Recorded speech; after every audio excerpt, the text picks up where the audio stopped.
मंडळी, आपल्या सगळ्यांचा एक प्रॉब्लेम आहे, तो म्हणजे आपण खातो अनहेल्दी, पण आपल्याला राहायचं असतं हेल्दी आणि फिट.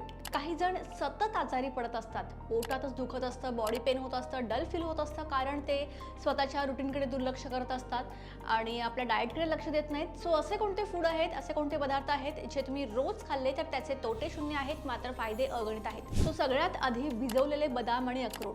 तुम्हाला जरी हे माहिती असेल तरी फॉलो आपल्याकडून ते होत नाही. सो रोज सकाळी उठल्यानंतर 4 बदाम आणि 1 अक्रोड भिजवून खाल्लं तर शरीराला चांगले फॅट्स, प्रोटीन आणि व्हिटॅमिन ई मिळतं. यामुळे मेंदू अधिक सक्रिय राहतो आणि थकवा जो आहे तो आपला कमी होतो आणि स्किनवर नॅचरल ग्लो राहतो.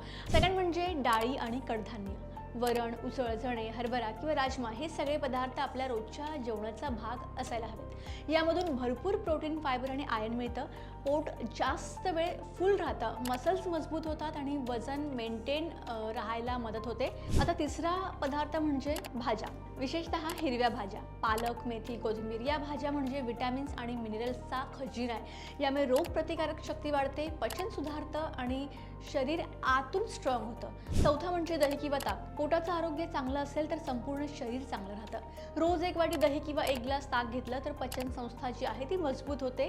गॅस, ॲसिडिटी, बद्धकोष्ठता यांसारख्या समस्या कमी होतात. सगळ्यात शेवटचा म्हणजे सीझनल फ्रूट्स. डेली आपल्याला एक तरी फळ खाणं खूप गरजेचं आहे. ॲपल असेल, केळी असेल, पपई असेल, संत्री असेल, डाळिंब जे अवेलेबल असेल ते खा. फळांमधून नैसर्गिक विटॅमिन्स, फायबर आणि एनर्जी मिळते. आपली स्किन फ्रेश दिसते आणि डायजेशन सिस्टीम सुद्धा चांगली राहते. लक्षात ठेवा, योग्य आहार हा औषधांपेक्षा कितीतरी पटीने चांगला असतो.